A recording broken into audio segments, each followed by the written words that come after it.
নমস্কার বন্ধুরা, অনিফার্স world YouTube চ্যানেলে আপনাদেরকে স্বাগত। এবার মাদ্রাসার টিচার এবং পেনশনারদের বকেয়া ডিএ নিয়ে গুরুত্বপূর্ণ আপডেট।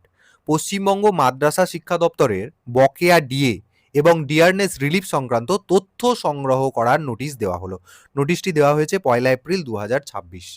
যেহেতু বকেয়া ডিএ অথবা ডিয়ারনেস রিলিফ নিয়ে তথ্য সংগ্রহের ব্যাপার, দেখুন নতুন করে আর বলার কিছু নেই যে কোন সময়ের বকেয়া দেওয়া হবে।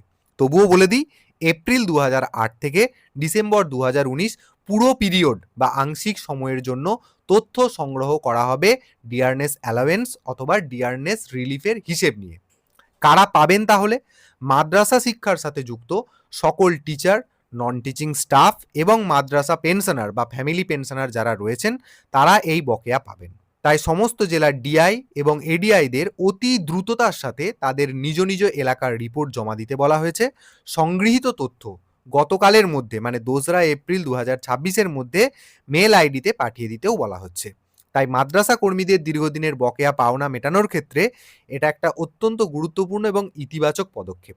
তবে ভোটের আগে এসব বকেয়া মিটে গেলেই সবার জন্য ভালো। তো যাই হোক, অবশ্যই মাদ্রাসা শিক্ষক এবং পেনশনার যারা রয়েছেন তাদের সাথে এই ভিডিওটি শেয়ার করুন এবং আপনারা যারা আমার চ্যানেলে নতুন তারা চ্যানেলটিকে সাবস্ক্রাইব করে নিতে ভুলবেন না।